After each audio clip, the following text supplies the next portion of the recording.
Big news coming from the world of baseball. Japanese slugger Munetaka Murakami is posted today. That's per multiple reports. That will open up a 45-day window for major league clubs to negotiate with Murakami and his Japanese club. The 25-year-old corner infielder is considered one of the most significant bats to come over from Japan in recent years.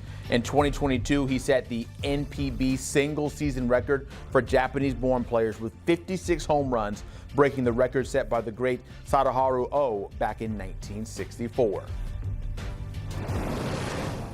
Our MLB expert Jim Bowden here for even more on the Munetaka Murakami news. And Jim, my first question to you is, if you just heard all the news and the noise going down in our newsroom when this Murakami news came out, of everyone saying, well, what exactly is posting? I'm sure there's a lot of folks at home right now who hear us say that and they don't understand it fully. Can you explain to all the folks, like we might be children, what posting means and what this says going forward? Yeah, so over in Japan in the NPB League, the Tokyo Cyclone Swallows is the team that Murakami has been in.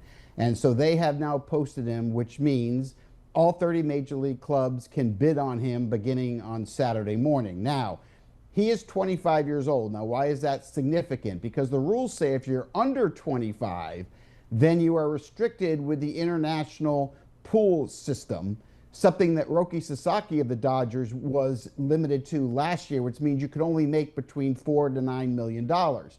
Because he's 25 years old, this becomes an open bidding war. Now, what does posting mean? Well, what it means to the Tokyo team is they're going to get 20% of his contract for the first $25 million that he signs for. They're going to get 17.5% on the next $25 million, and anything over $50 million, he's going to get well beyond $50 million. They're going to get 15%. So the Tokyo team is going to get a lot of cash in there, not just Murakami. So that's what the posting system means. So if we're talking all this kind of money, you're saying you're expecting him to get over $50 million. What type of player is Murakami? Who are we looking at here? Yeah, so I think he'll get somewhere between 100 and 200 million. I know that's a big range, but you just don't know what teams are going to do. This is a legitimate, ridiculous power hitter, right? He does profile as a 30 to 40 home run type guy. Think of the power of Kyle Schwarber and Pete Alonso. That's the kind of power, and maybe even more. The raw power is ridiculous. Now, what comes with him is a good on-base percentage. He'll walk, but the problem with the player, he's got a lot of swing and miss. He's got a lot of strikeouts. He's going to strike out once every 3 times in the big leagues, at least. Now, he could develop here. He could cut that down in time. We'll have to find out, but that's a weakness. But you make a mistake in the zone, he's going to hurt you, and he's going to hurt some upper deck seats.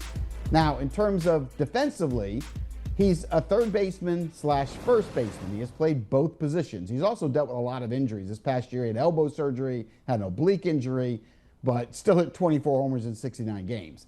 Now, when you look at Murakami, below average defense at third, but with a lot of work, he could develop into a Max Muncy type defensive third baseman.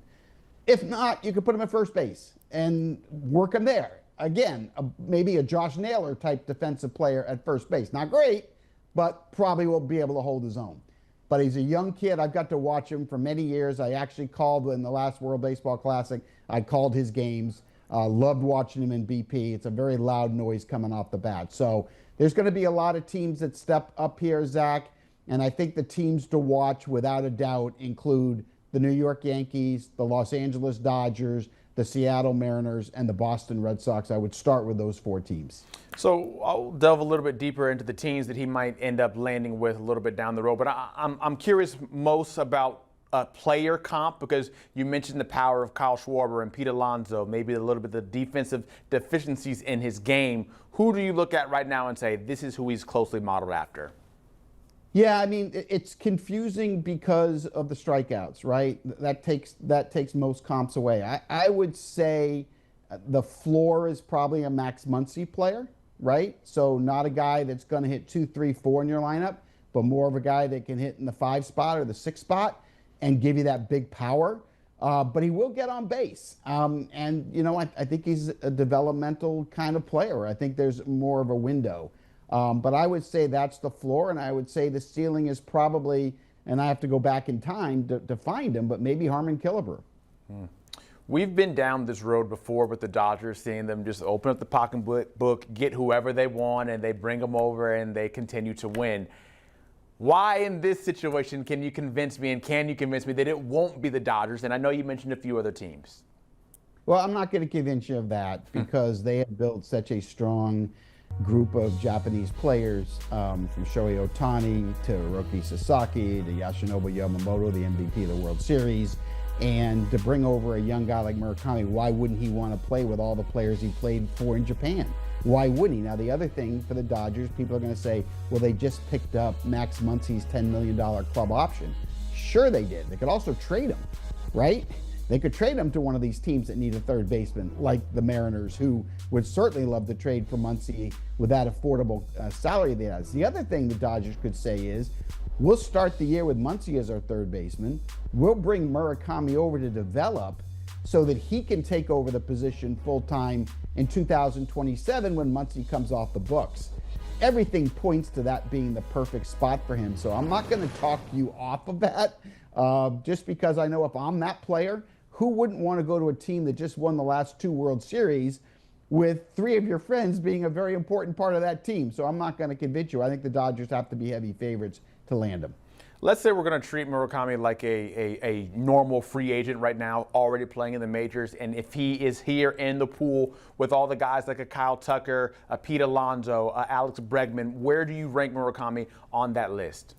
I'm going to put him after that group of players that you just mentioned. I would say he is, without a doubt, top 15 of the free agents in this particular class. But I think Bo Bichette, Alex Bregman, Pete Alonso, Kyle Schwarber, all of them should rank above him. Again, it's the swing and miss in his game and the below average defense that puts him just a peg below that group of guys. But keep in mind, he also has that ceiling of ridiculous power. And that's special. There's not a lot of power, in this game that can hit 40, 50 homers. So, a lot of teams. And the other big part about him is his age. He's 25. So, you're talking about a long-term solution where you've got guys that like Alonso and Schwarber are already in their 30s. When you look just at players coming over from Japan, what do you have more faith and confidence in, a position player or a pitcher? Pitcher. Pitchers are really easy from a scouting perspective to identify how they would succeed against major league hitters. You can really measure it. The competition is as important as the stuff, the command, the delivery, the deception, the extension, the movement, all of that. We can, as evaluators, we can look at that and tell you how it's going to translate easy. The difficult part with a hitter is that the pitching is completely different. The size of the baseball is different. The seams are different. There's a lot of different things as a hitter. So how is he going to hit when he has to face major league pitching, which, as you guys know, this day and age, everyone throws 95 to 100. Everybody's got the splitter or the breaking ball that's going to have tremendous movement. So because pitchers have gotten so much better here, it's different than the pitching in Japan. That being said, the elite talents like Shohei Ohtani obviously stand out, and they're just different than everyone else. Murakami's a little more difficult because that's a lot of swing and miss in Japan. There's a lot of pitchers in Japan that don't try to get you to chase. So that's the part of his game that's going to be interesting to see how it translates. And again, that's why I have him behind Bregman and Bichette and Alonso and Schwarber, because there is a little bit of unknown there on the hit tool. Let the sweepstakes begin for Munetaka Murakami, and we will see how it all plays out and how much money ends up going into his pockets and for his team in Japan later on down the road. Jim Bowden, thank you so much. We appreciate it as we take a look at Murakami's numbers over his time spent in the NPB. When you look at it, ranking back to 2019, the most in all those categories except for OPS, but one category you don't want to be the most in, as Jim was just touching on, those strikeout numbers, 972 playing over there since 2019.